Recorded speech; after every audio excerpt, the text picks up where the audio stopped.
Okay, thank you all for joining us today. My name is Laura Lebec. I am the Programs Director at Recycle Colorado, and I am pleased to be your host for today's meet and greet session with Anderew Woen, the ReDetect inventor. Let me tell you a little bit of background information on Anderew.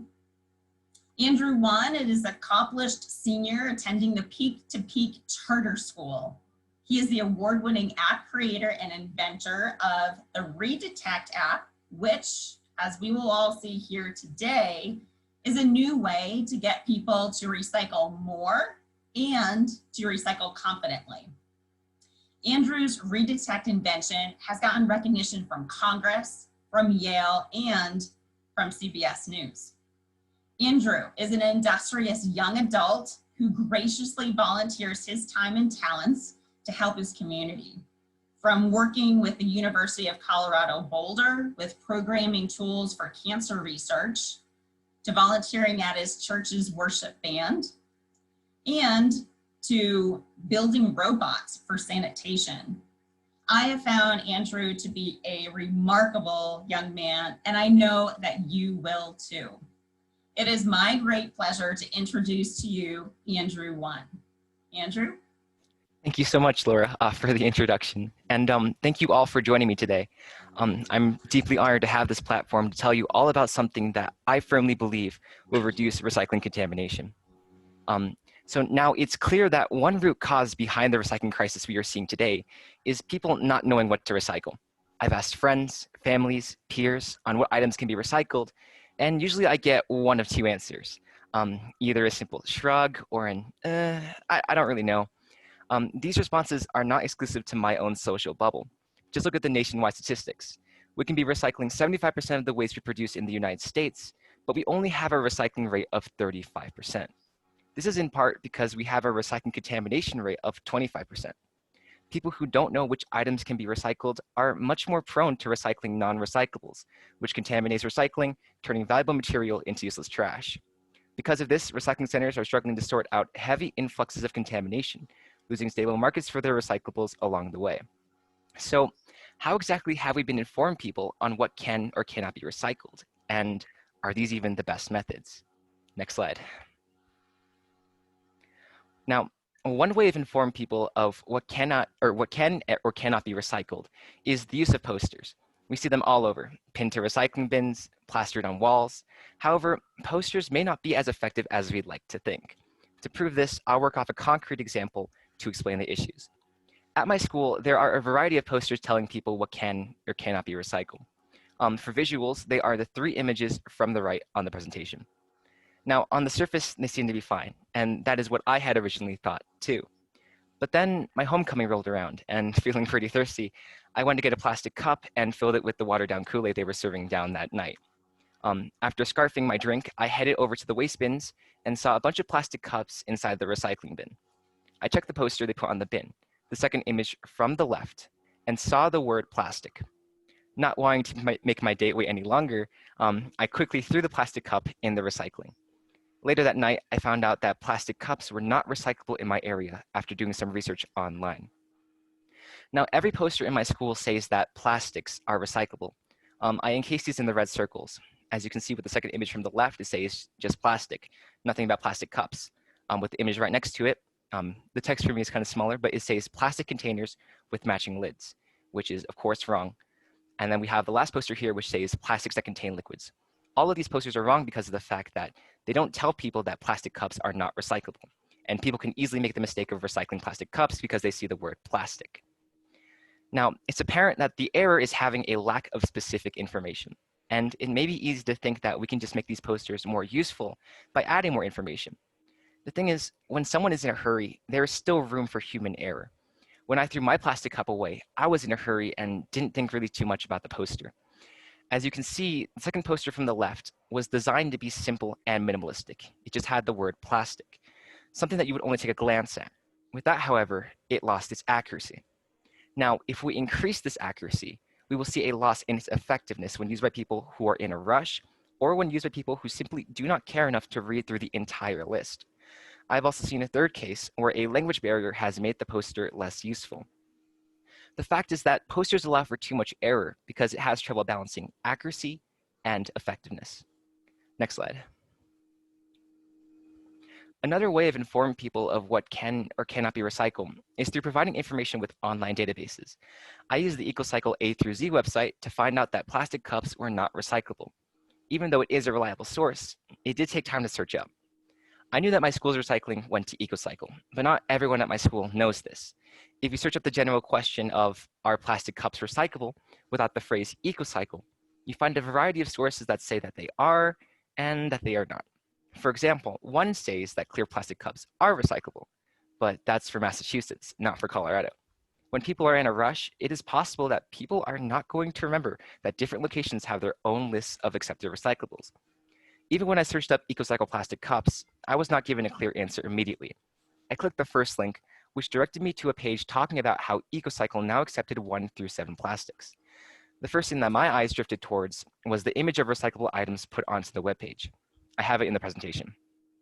There I saw the word cup. Now, I understand that only souvenir cups can be recycled. However, if someone was in a rush, they could assume that any plastic cup was recyclable. The page does not emphasize this distinction to the casual reader. I then utilized the A through Z recycling list, which gave me more accurate answers, but it still took more time for me to access the information. I know I've said this a lot, but I really do need to emphasize the fact that if someone was in a rush, or simply was someone who was not interested in recycling, they probably would not have taken the time and effort that I took to find the right information. Online databases, whether through websites or the application, share the same burden posters have of balancing accuracy and effectiveness. Next slide. Now, even with these posters and online information, one of the most common questions you will hear is, what can I recycle? A study by Covanta with 2,000 participants showed that 62% of the participants were worried about recycling incorrectly. Again, I will hammer in the qualitative circumstance of being in a rush and the fact that some people do not care enough to find out what can or cannot be recycled. With the solutions we have now, there is simply too much room for human error. So what can we do? Well, maybe we just have to view the issue in a different light. Next slide. Maybe we don't need to make it easy to know what to recycle. Maybe we just need to make it too hard to not recycle.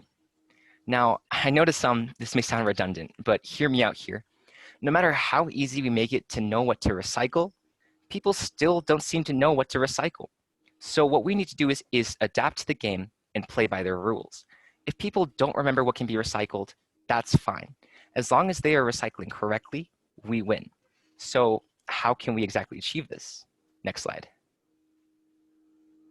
Let me introduce to you the ReDetect recycling device.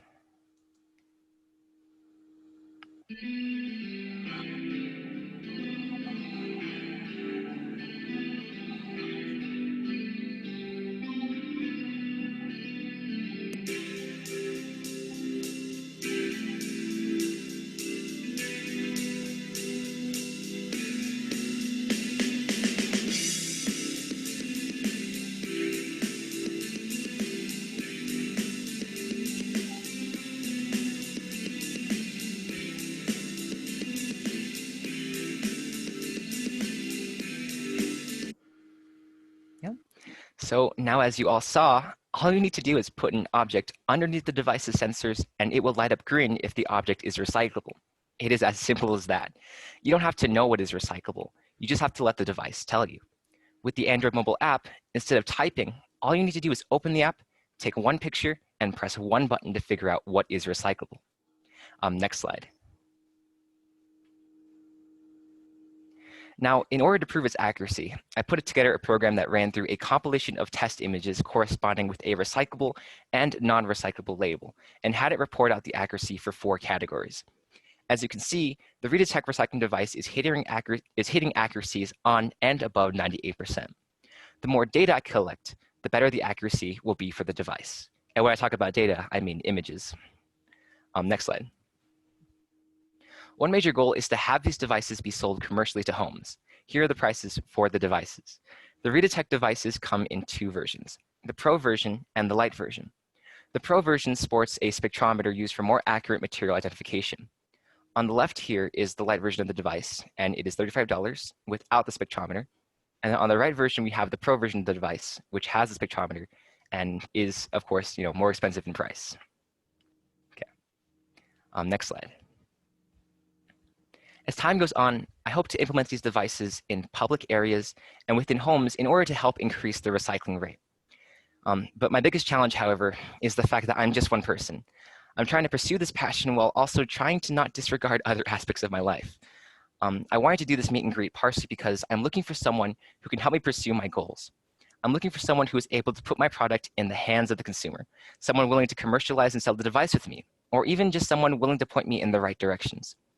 I want to put my device in the market, and I've considered various possibilities, including licensing, which I am leaning towards. I want help because I want to ensure that my devices can make the biggest impact possible. And that's the dream. So next slide. The best way to get in contact with me is to send an email to redetectrecycle@gmail.com.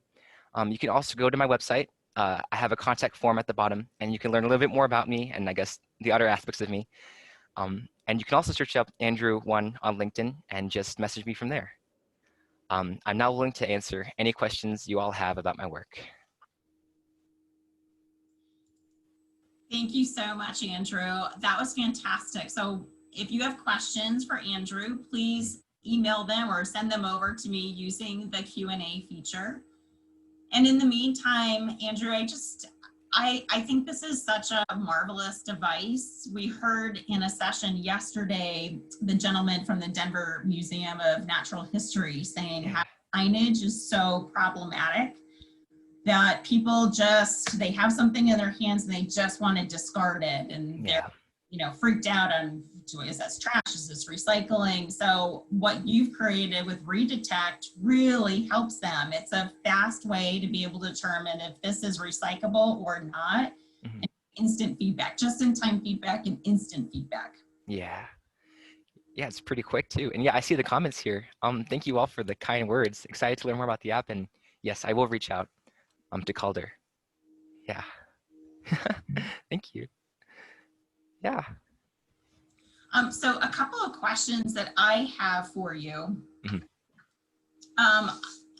I'm just curious, when you program into ReDetect an item, whether it's an aluminum can or plastic water bottle, can you talk and share us through your experience how that works, how you're able to program in one particular object for detection on ReDetect?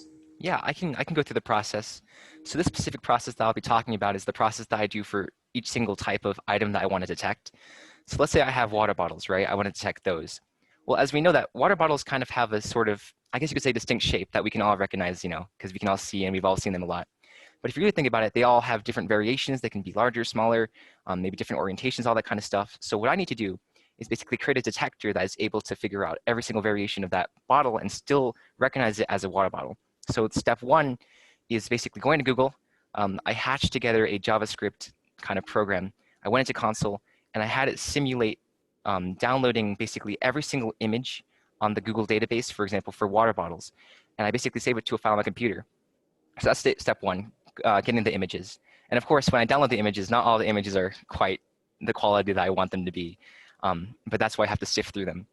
Step two is basically, I guess, the hardest part, in my opinion, the part that I spent probably the most time on and banging my head on the desk, for long periods of time, was trying to figure out what kind of data I needed to extrapolate from these images. I had to play a lot with basically gradients, trying to figure out what characteristics of an image or an object will basically lead me to identify what an object is. For us humans, it's easy, right? We can go look at a water bottle and understand that, hey, it's a water bottle because of the shape. But with a computer, it's not as clear cut. How are we going to show a computer a shape without having too much noise or too much background information or having too much unnecessary data that it doesn't need? So that was the tough part. And I actually ended up setting on a sort of system with gradients by using a histogram. I can probably talk about that more later, but it's a little bit more on the technical side. And then the third part is actually creating the machine learning models and then putting the data into it, and then just waiting for the machine learning models to train over and over. And that can take long periods of time depending on how much data I have. And then finally, it's getting the single board computer, uploading my detection models into that computer, and basically having it run. I had to solder a few LEDs onto the single board computer to have it light up green if it's recyclable and red if it's not recyclable. So that's the process for I guess one type of object, minus the last step, because the last step I put all the objects into one device. So yeah, sorry if that wasn't as concise, but Well, here's a fantastic question that's coming in from Cody. yeah. So Cody's question is, on the video you show that ReDetect can determine if something is recyclable. And the question is, how quickly does that happen? The average is less than 3 seconds. So whenever I did the testing, for example, with the computer tests for the accuracies, and I also did like in real life tests and basically just kind of like putting different objects underneath the device. And I took the averages and I found that the average was about maybe like around 1 to 2 seconds. The only outliers I found was that one time it took about like 4 seconds maybe to recognize. Maybe I think it was foils. But otherwise, it generally takes less than 3 seconds. And that was the benchmark that I wanted to hit in the first place. So that was kind of a good thing about it. So, and I'm sure that, of course, the more I train the models and stuff like that, the better the accuracies will be and the more confident it'll be when it detects the objects. So we can even make that even better. So. How about talking a little bit about what types of items are currently detectable with ReDetect? I believe I have right now currently more than 13 types of items. So for example, like I said, right, when we have like a plastic water bottle, I have to garner like thousands of images for one single type of image or object because of the fact that there's so many different shapes and so many different like colors and variations of, for example, like a soda can even, right? You have different brands, different sizes, shapes. You have tall soda cans, so small soda cans. So basically right now, more than 13 types of items. It's like soda cans, Gatorade bottles, all that kind of stuff. So yeah, that's currently what we have right now, or what I have right now. Okay, I think I heard this right, but let's just hit on this point once again. Did you say thousands of images upload to get one particular category of recycling? Yeah, it's really a painful process, especially for one person to do.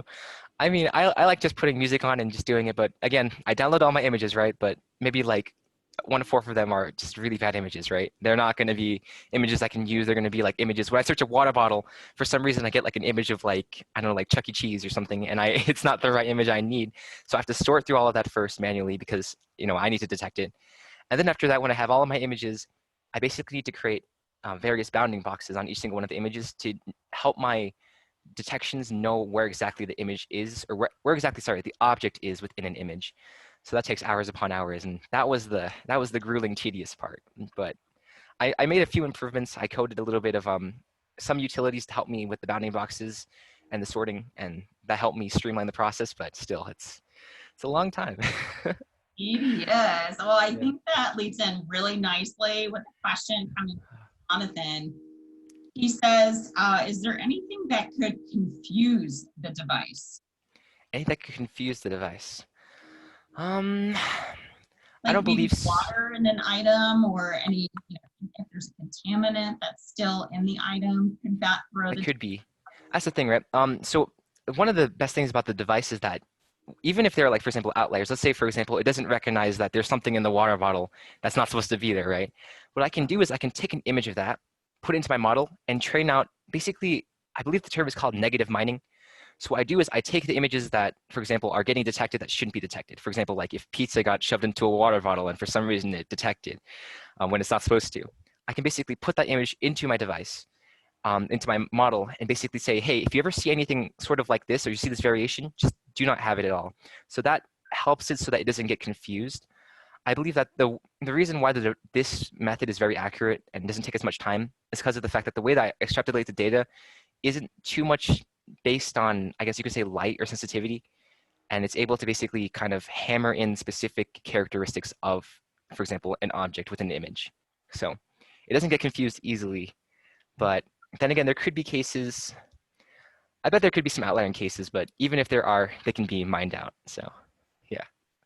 We saw that slide that showed the accuracy, 90 Yeah. point whatever percent accuracy. So that's pretty solid. Yeah. Yeah. Let's see. I'm just going to read to you a couple of comments I'm seeing coming in. Yeah. A lot Very of kind. encouragement, Andrew. This is Yeah. fantastic. People I see want to connect with you, so we'll share this information with you afterwards. Mm-hmm. I have a comment that I just wanted to read from Matt. Andrew, I think you and Matt both live in the same town of Lafayette, so shout out to Lafayette. Matt just wanted to bring up the fact that there are some grant programs available for inventors like you. I know that you've been pursuing, looking at that. Definitely keep you updated, but is that an avenue that you are also pursuing on your own right now? Yeah, the funding, at least like while I'm on my own right now, right, it'd help with the funding because I've been paying stuff with like my salary from Mathnasium that I had, pre-COVID and all that kind of stuff. So that's kind of nice. That would be very nice to have, that funding to at least, be able to buy new parts to try to improve the device and make it even faster and all that kind of stuff and just kind of tinker around because I want to make the device cheaper. And I think that by just kind of playing around and being able to have like that budget, right, to experiment, that might help me a lot. So. Yeah, absolutely. And the time, right? You need Yeah. to be for the amount of hours that you're sitting there listening to your music and scanning object after object. But then again, at the end, I think that, it's all worth it. Even if I don't get like the money that I want to get or, I guess even the recognition sometimes, I think it's still worth it as long as my device is making the impact, right? And that's truly what I believe in. And that's the whole reason why I'm doing this, right? Because I really do want to make sure that I'm helping others. And I really do believe that this will help the recycling crisis. So, yeah. I like what I said in the intro, I think this will help people recycle more. Yeah. Be recycling confidently. They will exactly know, oh yeah, this is recyclable. It goes in this bin. So that's great. A lot of good comments. I see Nicole has typed in like, this is great for event centers like Pepsi Center, Mile High, CU. She says, this is genius. So it's just a matter, I think, of getting you connected with the departments that help run those events. I think we have one question here from Jen. I think I should answer it quickly. So the question is, yeah, every place has different recycling rules, right? So do you have to program it for each area? Yes, but how do I say it? The process is actually very simple. Choosing what items can be detected or what items a device can detect is easy as just pressing one button. Basically, all you have to do is just kind of comment out the types of items that you don't want to detect or the types of items that you do want to detect. And that's why I do believe that it does have a leg up on, for example, with posters and online information, because of the fact that when you put a device, right, in like a specific area, let's say I put it like Utah, right? Well, you're going to be in Utah when using the device. So I'll be able to go into that Utah device and basically, let's say they can't recycle water bottles for some reason. All I need to do is just press one button, comment it out, and then it'll be reprogrammed and it will be able to be specifically tailored to that geographic region. But the geographic stuff is something that I really do want to experiment with it and try to like kind of improve. But the reason why I haven't really thought about the GPS location stuff like that is because I want the device to stand alone without any sort of like online information at the moment, so be able to just run anywhere. And also I want to think about like the parts it might take and components it might take to actually achieve it. Like I guess the price. But that's something that I'm still considering and I'll definitely keep working on. So thank you for that advice and question too. But yes, sorry. Short and simple answer, it is easy to adjust depending on the location. Yeah. I know you and I have talked about the location and how hard you found it to find those categories that apply to every region of Colorado, where we live in Boulder County. Boulder County might have one set of recycled materials, but a county over in the western slope of Colorado or the eastern plains, they had County, entirely, that was one of the biggest things. I remember I got a comment a long time ago or a question on LinkedIn, and they were talking about how like Boulder was different than, for example, Laramie County, right? Their recycling lists. And they were asking, can your device help with this? I'm like, yes, it can. Yes, it can. Because you can very easily program it to help and adjust. So, yeah. Okay, here we've got another, this is a great question from Emily. Emily, thank you. Can your program detect flattened bottles and cans? Flattened bottles and cans? Yes, I do believe so. I think just because of the fact that the way that the shapes would be. But actually, let me think. Looking through the data sets that I have, I did put in flat and kind of fully like, still aired out water bottles. So yes, it can detect flat. Okay, fantastic. Some other questions have come in. Yeah. Question from Nicole, for something like Ball's aluminum cups, and I'm not sure, Andrew, if have you seen those? Aluminum cups. Yeah, I think I've seen those. That's another thing I should probably sort of address. I remember reading somewhere. that those were not The question is when you take something that looks the same, so but it's a different material like Ball's aluminum cup versus a plastic cup, they look the same. So how does the app distinguish one material type from another material type when the form is the same? Yeah, so the overall shape will still be the same. However, the way that the way I'm connecting the data, it's able to sort of pick up on the little kind of intricacies between it because we take the gradients of the image and it'll be able to basically make a distinction between plastic cups and the aluminum cups. Sorry, stuttering over myself, but it will be able to just because of the data that I extrapolate. Okay, fantastic. Here's another great question. Does the device require an internet connection to detect the items? Not at the moment. But I have had some advice from people in the past telling me maybe you should hook it up to like an online area sort of situation, so that you can sort of update periodically the device's detections, from time to time. So I guess the best answer is that the way that I plan on moving on forward is that you don't need an internet connection or Wi-Fi connection to use the device. And I think that'll just help with accessibility in the long run. But let's say, for example, that you want to update the device to a newer, sort of like more efficient program, then you'll still be able to go online and the code will be uploaded into that device, updating it. But otherwise, I think right now, just because of the accuracy that I'm seeing right now, they're fairly accurate and you probably won't need to update them. But of course, there's always still room for improvement. So if you do want to update them and make them even better, then the Wi-Fi connection will probably help. But sorry, answer again, you don't need the Wi-Fi connection. Okay, so let's just put this into context. So let's say that there's a event happening in Grand Junction or Fort Morgan or someplace that's a little bit more rural and it's out in the country. You could set up ReDetect the device and just have it run self-sufficiently out in the middle of nowhere. Yeah, basically. Anywhere you want. Yeah. Even the application too. If you download the application on your phone, you don't need any sort of data connection or even any sort of Wi-Fi. So it's standalone. If you're stranded in the middle of nowhere and you want to know if water bottle is recyclable, then you can still do it. So. Love it. Right. Here's another great question. This one's coming in from Marty. What about an aluminum can that has a plastic wrap on it? So we know there's this issue of plastic shrink-sleeved aluminum can. Yeah. When they have to print it out because of manufacturing. Yeah, no, it does deal with that too. It won't recognize it just because of the fact that it have that kind of sleeve on it. And I guess the way that I programmed the aluminum cans is for it to show the grooves. So it won't detect the sleeve cans. Wonderful. Oh my gosh. Well, I told you in the beginning that this half hour was just going to fly by. Oh yeah. It's over. Here it definitely has. So I am sorry to say to everybody, this has been absolutely fantastic. I'm just sorry that we're out of time for right now. But Andrew, I wanted to turn it back over to you for a final. Yeah. Okay. Yeah. Well, I just want to thank you all again, one more time, I guess, for joining me today. It really does mean a lot. I fully believe that the ReDetect device and mobile application can increase the recycling rate and reduce contamination.